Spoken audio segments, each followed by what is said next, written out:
Hey guys, and welcome to today's video. So in this one we've got the Apple Magic Keyboard to unbox. Now this isn't the brand new one, the new one for the 5th gen, the M1 iPad Pro. This is the previous gen one, and the reason why I picked this one up is because I've had my eyes on it for quite some time now, but it's actually on sale currently. So normally they retailed, when they first came out, it was like £350. You can currently pick this up brand new on Amazon for £250, and I believe it's the same in the US as well. So if you are in the market for one of these, it might be worthwhile having a look at.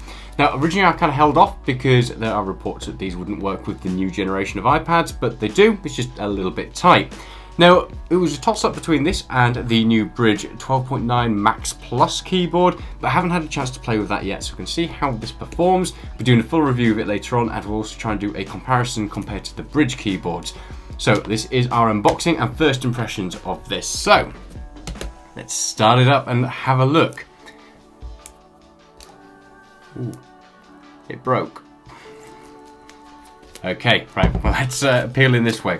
Now I have had my eyes on one of these for a long time, but they've always just seemed a little bit too, I guess, pricey, like you kind of expect from most Apple products. But the thing that I really like about this, or at least in theory, compared to something like the Bridge keyboards, is that it has the same keyboard as my 16-inch MacBook Pro. So having that kind of nice new scissor keyboard, I really like the Apple keyboards now. They've got a decent amount of travel without being too shallow like the old butterfly keyboards, and they're just nice to use. So having the same thing on my iPad was definitely something I wanted to use, and also the trackpad. Although I do have some concerns about that trackpad being a little bit small, but I guess we're about to find out.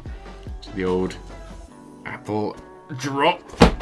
Okay, now I can tell you one thing without even using this yet. The box is really heavy, which is another complaint that a lot of people had with this keyboard. I'm not too bothered about that, but oh god.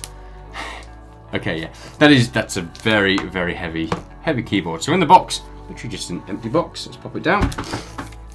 Okay, let's peel this open. Oh, here we go. Okay, we are in. Okay, very nice. If you've used one of the old folio keyboards from Apple beforehand, it's got a similar sort of feeling to that, so not dissimilar. Now, obviously, the concern is how long that lasts, but everyone seems to be reporting that they do a pretty good job. So in the sleeve, we have the Designed by Apple in California. What else do we get inside? So, little bit of lip into your reading. No, riveting read. Some more bits. No stickers. Stickers seem to come with everything apart from the Apple Magic Keyboard, it seems. Right, let's pop this down here. Okay, so it's a nice sturdy hinge actually. Now if you haven't seen much about these, one of the great things about it is once your iPad is docked on here, obviously you have the USB-C off one side, but you've also got this little bit here, which means you can plug in another USB-C for charging. Now it doesn't do power, it doesn't do power, of course it does power. It doesn't do data or anything like that, which seems a bit disappointing, but at the end of the day, it is what it is. It would have been nice in the new generation of Magic Keyboards if they'd have changed that into some kind of data transfer, but I'm not an engineer. I have no idea what that port is capable of, so I guess we will find out in time whether or not that changes. Now, trackpad, I'm going to pop the iPad on in a second, so I want to kind of get a feel. It is heavy, but I'm used to my old Bridge keyboard, which is a metal keyboard, and it felt heavy anyway. But yeah, just off the bat, it is heavy. It feels durable. There's not really any flex in that keyboard, which is really good if you're somebody who's using this as a lap type keyboard. That kind of is promising. Keys feel pretty much identical to my MacBook keyboard. Obviously, be able to give it a more of a try and give a better impression once I do the full review of it, but those, oh, they feel, that's satisfying for a keyboard of this sort of thinness. I've used the old folio keyboards for the older iPad Pros, and they were always okay, but they always felt really mushy, like you were just kind of bashing against a flat surface. And then I used the butterfly keyboards on my old 15-inch MacBook Pro, and I hated them. Moving across to the 16-inch Mac, it's one of my favorite typing experiences, and I'm very happy to say that first impressions is this is exactly the same. Ooh. Ooh, yeah, I like that. Right, let's get the iPad popped on there. So, Here we go. It's got my old battered Apple Pencil. Unfortunately, the children have been using that a lot for doodling. Now, to be fair, I'd rather my children batter the Apple Pencil than, you know, draw on my wall. So that's one good thing. So let's pop this on here. Okay, that goes on beautifully easy. Oh my god. Okay, that's actually... Oof, that holds it on. I mean, you want it to be tight.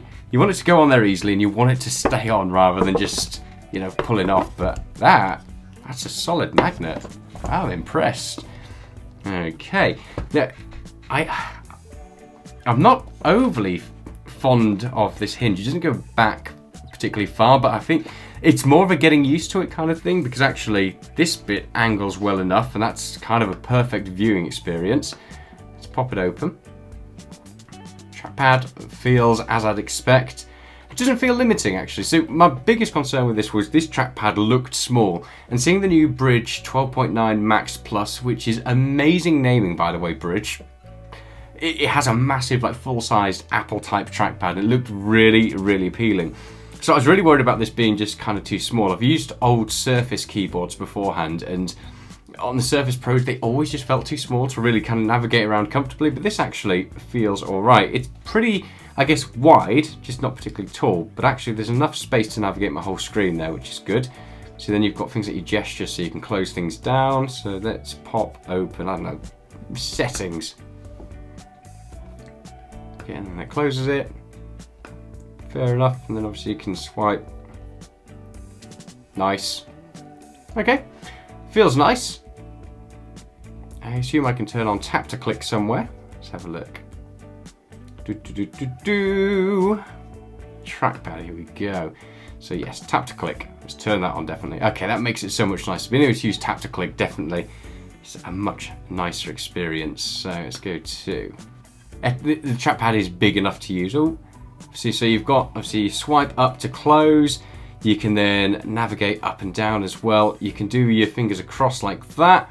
Switch between your applications, which I like. And then if you pinch, it brings up all of your open applications there. So that is basically, if you've used a MacBook or a Mac trackpad beforehand, has the same gestures on there. That is nice.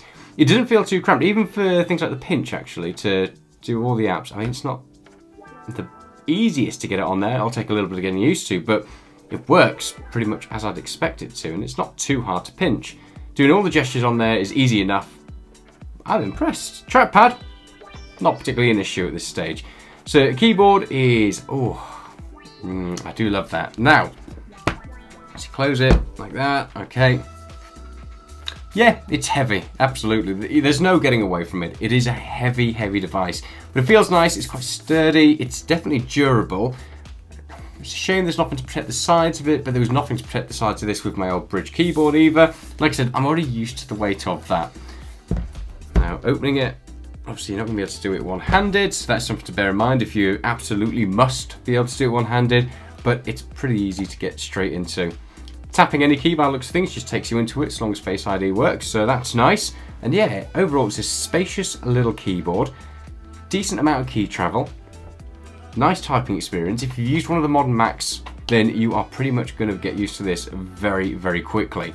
So that is our unboxing of the Magic Keyboard for the 12.9 iPad Pro. Now, as I said, we'll be doing a full review of this and we'll try and compare it to the new Bridge keyboard, and we'll definitely compare it to my old Bridge keyboard as well, just to give you an idea of how it performs in comparison to something like that. So initial stages of this, I've always wanted to grab one of these, and with it being on sale at the moment, it seems like a pretty decent deal. I mean, it's probably still not the best bang for the buck. It's still £250, which is really expensive for an iPad accessory. Depending on what Apple announced at Worldwide Developers Conference, hopefully it'll definitely integrate well with the iPad OS 15, depending on what they bring out for it.